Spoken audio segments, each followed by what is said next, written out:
am saddened that Officer DePrenda's error in judgment has resulted in the loss of life and in criminal charges being filed.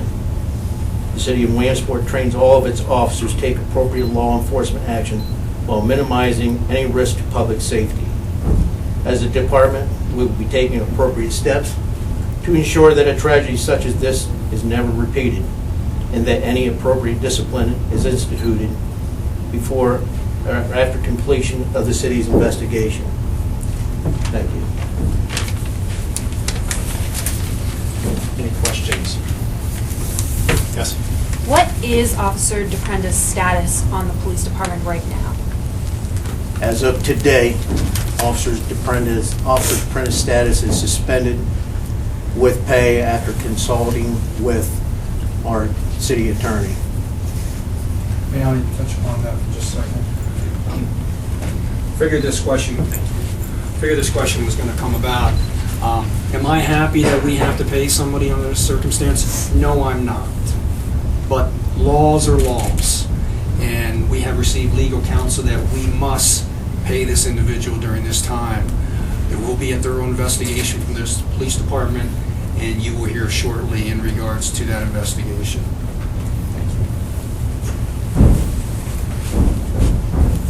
Why was the arraignment started early this morning? The arraignment was scheduled to happen at 9 o'clock this morning. But it was over before 9 o'clock. I was not personally aware of that.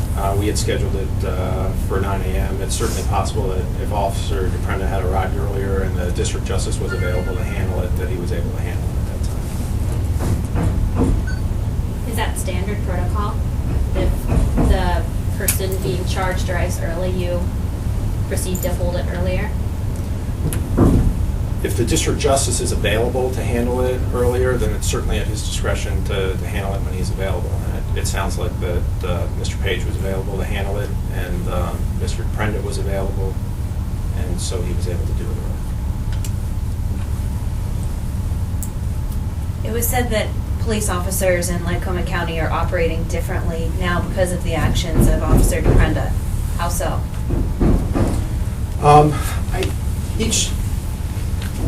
The decision to charge a police officer is not an easy decision. It certainly was not an easy decision for myself or my office, and it's not an easy decision for the Pennsylvania State Police. It's not an easy decision for the city police, and it affects all of the law enforcement officers in the county. Whenever something like this happens, it's going to cause all police officers to step back and review the manner in which they conduct themselves and whether or not they are conducting themselves in a manner that is consistent with the law and with the public safety. And it really comes down to that balancing test that I talked about in my prepared remarks, which is the need and desire to apprehend offenders while not jeopardizing public safety. Were people in the community pushing you to press charges against Officer DePrenda, saying that he was getting special treatment because he is a cop?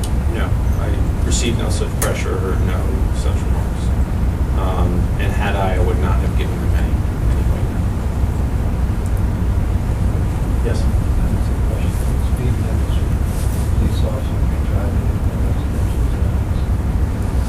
Look, it's not a black and white. It's not a black and white issue, Mark. There isn't a certain speed above which we can say that it's per se reckless, and a certain speed that we can say is safe. And so we have to take into consideration all the facts and circumstances of a particular case. In this case, the facts and circumstances tell us a few things. They tell us that an officer was operating his vehicle at as fast as 101 miles per hour on the wrong side of the double yellow line in the oncoming lane of travel through and on a city street at 6:45 at night. Nearly a full minute after county communication radioed that the pursuit was over and officers may disregard, and 22 seconds after Officer Durr had indicated that the suspect was out of his vehicle and on the ground at gunpoint. So I think it's a combination, really, of all of those factors that led us to conclude that his decision to drive that fast under those circumstances constituted recklessness. Has Officer DePrenda reached out to the Robinson family? How is he coping with all of this? I can't speak for Officer DePrenda. We've only spoken to him briefly. My staff has gone to make sure that he's been recommended that he goes to counseling to deal with his own internal issues. As far as how he's dealing with the situation, we just give recommendations. I don't know whether or not he's reached out to the Robinson family. I have no idea. How has the police, the Williamsport police, reached out to the victim's family, if at all? We've given our condolences to the family through representation from my department, like Captain Norwood, who attended the funeral, as well as the mayor, who speaks on behalf of the city. I would have met personally with Ms. Robinson's family yesterday afternoon. I was able to bring them up to speed as to where we were with the investigations, what facts we had learned, and what the charging decision would be, and advise them of the press conference being held this week. Has Officer DePrenda ever had any previous calls where maybe he was driving at excessive speeds, any other disciplinary action he's ever faced while with the Williamsport Police? I'm not personally aware of that, and as a result, that did not weigh in the charging decision.